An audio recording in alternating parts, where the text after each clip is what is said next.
की और आपको याद होगा कि अयोध्या कैंट पहले जिसे फैजाबाद रेलवे स्टेशन के तौर पर नाम दिया गया था, वो मुख्य स्टेशन हुआ करता था। अयोध्या बहुत ही छोटा स्टेशन, केवल 3 रेलवे लाइंस हुआ करती थी। अब उसको दोगुना करके 6 लेन का किया गया है और इस वक्त वहां पर जो प्रदर्शनी लगाई गई है रेलवे स्टेशन के अंदर, उसका अवलोकन करते हुए प्रधानमंत्री नरेंद्र मोदी आपकी टीवी स्क्रीन पर इस वक्त भारतीय रेलवे के जो कीर्तिमान हैं उनको भी दिखाते हुए कैसे अलग अलग तकनीक के जरिए भारतीय रेलवेज अपने नए विकास पथ पर आगे बढ़ रही है और अमृतकाल में भारतीय रेलवे की क्या यात्रा होगी उसका एक अवलोकन इसी रेलवे स्टेशन पे भव्य टर्मिनल के एक हिस्से में किया जा रहा है, जिसका अवलोकन इस वक्त प्रधानमंत्री नरेंद्र मोदी कर रहे हैं। जैसा कि आपको पता है कि उत्तर प्रदेश में अभी तक के इतिहास में पहली बार रेलवेज का 100% इलेक्ट्रिफिकेशन किया गया।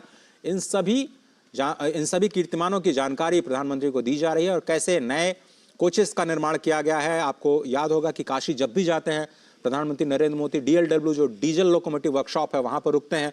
वो एक बहुत ही प्राचीन संस्थान है इंजन निर्माण का, जो कि स्वयं काशी की धरती पर विद्यमान है। रायबरेली का जो कोच फैक्ट्री है उससे भी आप परिचित होंगे, जिसको फिर से रिवाइव करने का प्रयास इस सरकार के दौरान किया गया और वहाँ बड़े पैमाने पर इन्वेस्टमेंट किया गया। रेलवेज का इलेक्ट्रिफिकेशन 100% इलेक्ट्रिफिकेशन किया जा चुका है। चौड़ीकरण का काम भी उत्तर प्रदेश में जो ब्रॉड गेज बनाने का काम है, ब्रॉड गेज के कंप्लीट इलेक्ट्रिफिकेशन का कार्य किया जा चुका है और रेलवे स्टेशन का जो मॉडल है वो देख रहे हैं, क्योंकि पहला चरण जो है वो आज लोकार्पण किया गया। अभी इसके दूसरे चरण में इसको विस्तार दिया जाएगा, 5 गुना विस्तार, क्योंकि उम्मीद यह की जा रही है कि जैसे काशी कॉरिडोर के बनने के बाद, महाकाल कॉरिडोर बनने के बाद वहां पर आने वाले लोगों की, तीर्थयात्रियों की संख्या में, पर्यटकों की संख्या में भारी वृद्धि हुई। 13 करोड़ का आंकड़ा अभी हाल ही में काशी के कॉरिडोर के बनने के बाद आया है। अयोध्या में भी उसी तर्ज पर देश विदेश से पर्यटकों के आने का सिलसिला लगातार बढ़ेगा। उसको संभालने के लिए इस क्षमता का विस्तार किया जाना है। तो दूसरे चरण में इसकी जो क्षमता है रेलवे स्टेशन की, उसको 5 गुना विस्तार देने की जो तैयारी है, उसमें नई रेलवे लाइंस का निर्माण और नई ट्रेन्स के परिचालन की जो व्यवस्था है वो भी की जाएगी। 8 ट्रेन्स का आज लोकार्पण भी किया जाएगा हरी झंडी के जरिए। वंदे भारत और अमृत ट्रेन्स का एक साथ जुड़ाव, देश के अलग अलग कोने से अयोध्या को जोड़ने की जो आज परिकल्पना है वो आज जमीन पर आते हुए इस प्रथम चरण में आपको दिखाई देगी। और इस वक्त जो स्थानीय सांसद हैं, उप मुख्यमंत्री, मुख्यमंत्री और रेलवे मंत्री श्री अश्विनी वैष्णव के साथ इस रेल परियोजना के उस मॉडल का अवलोकन करते हुए और अश्विनी वैष्णव जी समझाते हुए कि किस तरह से इसका निर्माण किया गया है और कैसे अत्याधुनिक तकनीक का इस्तेमाल करते हुए इस नए टर्मिनल को बिल्कुल ग्रीन टर्मिनल के तौर पर विकसित किया गया है। कई सारे फेजेस में इसको, और स्पेस का यूटिलाइजेशन बहुत ही जबरदस्त, क्योंकि जगह बहुत कम थी वहां पर। चौड़ीकरण किया जाना था, 3 लेन को अगर 6 लेन किया जाना है तो पहले तो आपको पटरी बिछाने के लिए ही आपको विस्तार करना पड़ेगा। और उसके बाद जो टर्मिनल के लिए या स्टेशन के लिए जगह बचती है उसमें आप कैसे मल्टी स्टोरीड बिल्डिंग का निर्माण करते हैं, प्रतीक्षालय के लिए, फूड प्लाजा के लिए, लोगों के ठहरने के लिए, दुकानों के लिए, और कैसे एक रीडेवलपमेंट करते हैं आदर्श स्टेशन के रूप में अयोध्या धाम को। ये एक नई तस्वीर पूरी दुनिया के सामने ये है कि एयरपोर्ट की तरह आपको सभी सुविधाओं से लैस ये नया अयोध्या धाम का टर्मिनल, जिसका लोकार्पण प्रधानमंत्री के हाथों द्वारा, मुख्यमंत्री योगी आदित्यनाथ के हाथों द्वारा किया जा चुका है। अश्विनी मिश्र हमारे साथ जुड़ रहे हैं। अश्विनी, ये जो नया रेलवे स्टेशन बना है उसके बाद क्या कुछ तस्वीर बदलेगी और कैसे 1 से 1.5 लाख लोगों को संभाल पाएगी अयोध्या? अश्विनी, या फिर परिसर जी, है जी जी। और ये सबसे बड़ी विडंबना थी अजय, यहाँ कहना बेहद प्रासंगिक होगा कि फैजाबाद जंक्शन मेन जंक्शन होता था, अयोध्या हाल्ट होता था, अयोध्या सेकेंडरी जंक्शन होता था। आज अयोध्या धाम जंक्शन पूरे अयोध्या जिले का सबसे सुव्यवस्थित और सबसे सुंदर जंक्शन बन चुका है। और सबसे बड़ी बात यह है कि आज यहाँ वंदे भारत और अमृत भारत ट्रेनों का यहाँ से परिचालन किया जा रहा है, जो कि इस पूरे क्षेत्र के लिए सौगात होगा। देश को, दुनिया को, यहाँ जाने वाले पर्यटकों को नई अनुभूति प्रदान करेगा। ये पूरा का पूरा विस्तारित नया मॉडल भगवान श्री राम को समर्पित ही है। भगवान श्री राम के मंदिर से समर्पित जो वास्तु है उसी का उपयोग करते हुए इसको बनाया गया है, लेकिन इसमें आध्यात्म के साथ साथ आधुनिकता का अद्भुत समन्वय है। जबरदस्त लाउंज बनाए गए हैं, एयरपोर्ट जैसी पूरी की पूरी फील आती है। प्रथम चरण का ये काम निश्चित अभी कंप्लीट किया गया है। इसे भव्य तरीके से आज प्रधानमंत्री नरेंद्र मोदी ने इसे लोकार्पित किया है, राष्ट्र को समर्पित किया है, राम भक्तों को समर्पित किया है, देशवासियों को समर्पित किया है। और सबसे बड़ी बात अगर देखें तो ये अयोध्या धाम जो जंक्शन होगा, ये अब आने वाले वर्षों में मुख्य अयोध्या धाम स्टेशन बन जाएगा।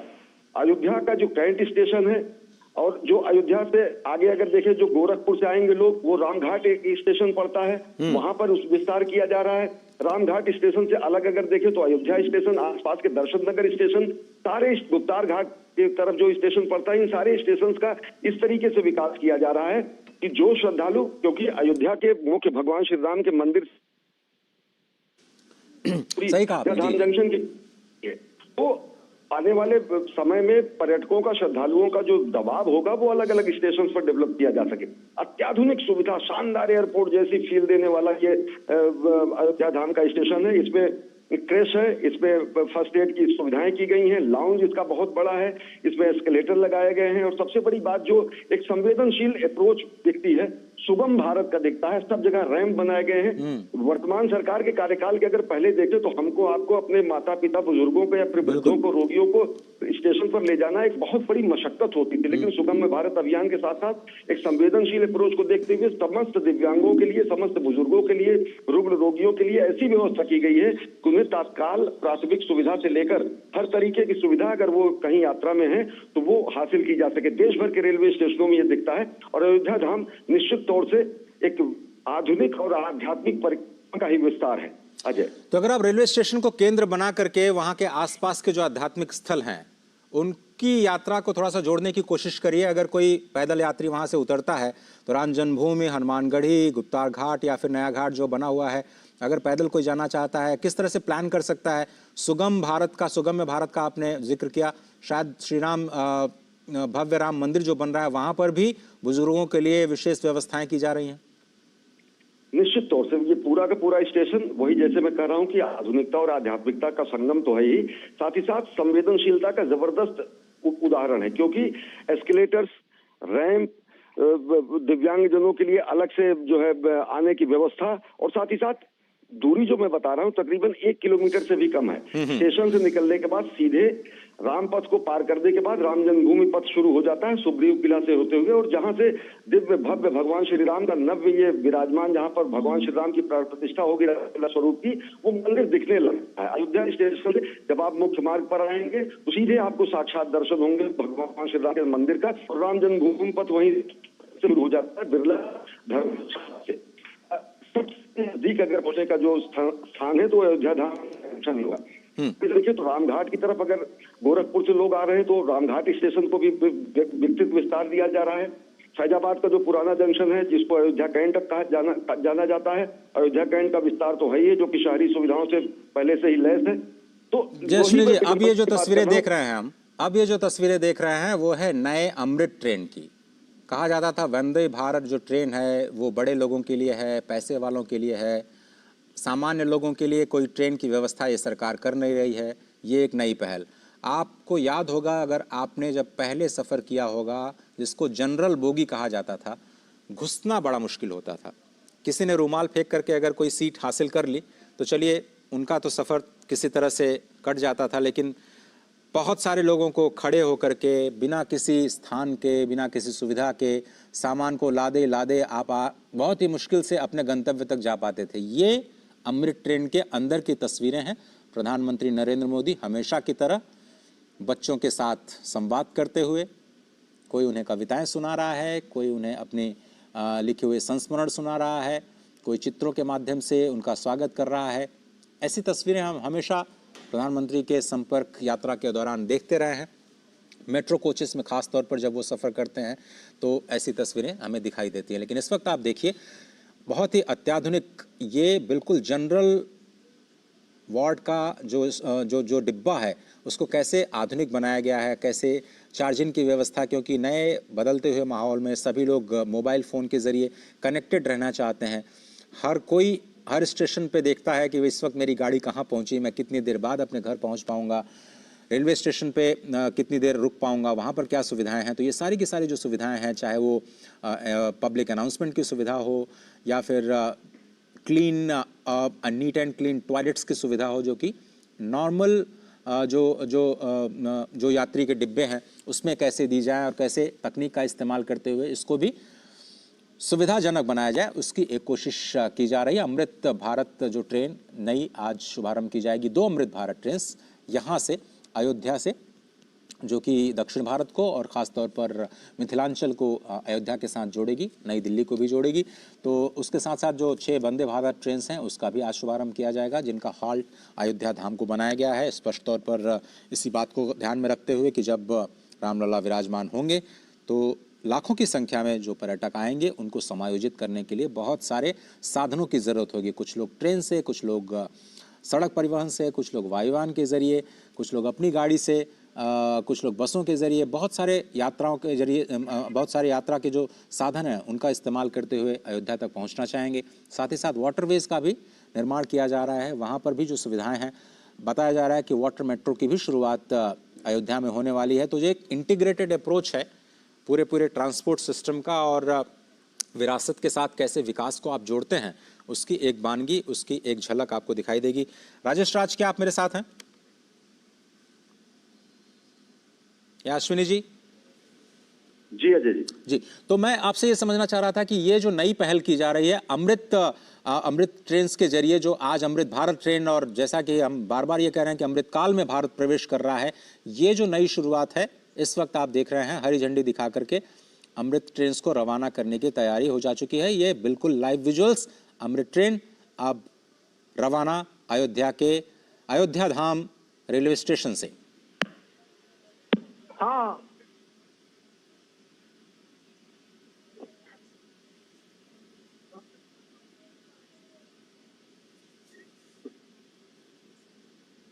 करतल ध्वनियों के बीच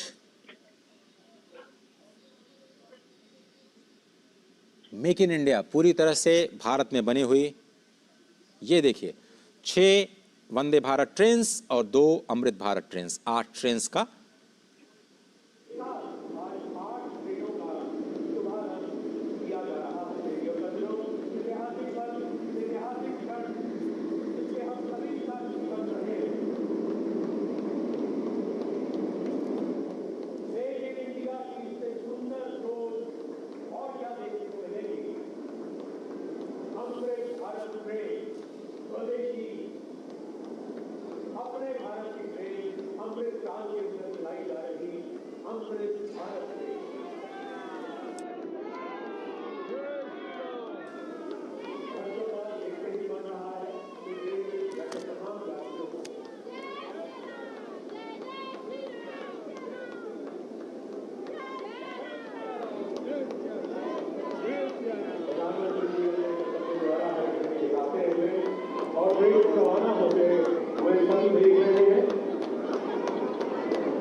विकसित भारत की नई पहचान के लिए कि अब भारत को विश्व गुरु बनने से कोई नहीं रोक सकता, ये विश्वास दिखाती अमृत भारत के स्वदेशी निर्मित भारत निर्मित अमृत भारत में प्रधानमंत्री जी सभी का अभिवादन स्वीकार करते हुए, उनकी हौसला अफजाई करते हुए आज यह उनका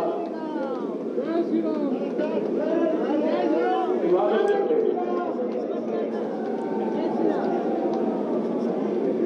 ये है हमारे भारत का शीर्ष नेतृत्व जो हर एक सपनों को साकार करने के लिए दिन रात प्रयासरत है।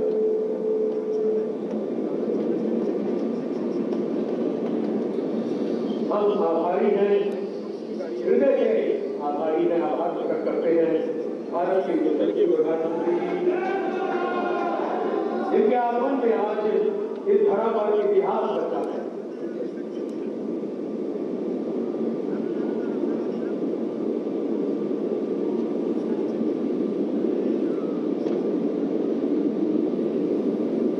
पुनः हम माननीय प्रधानमंत्री जी का आभार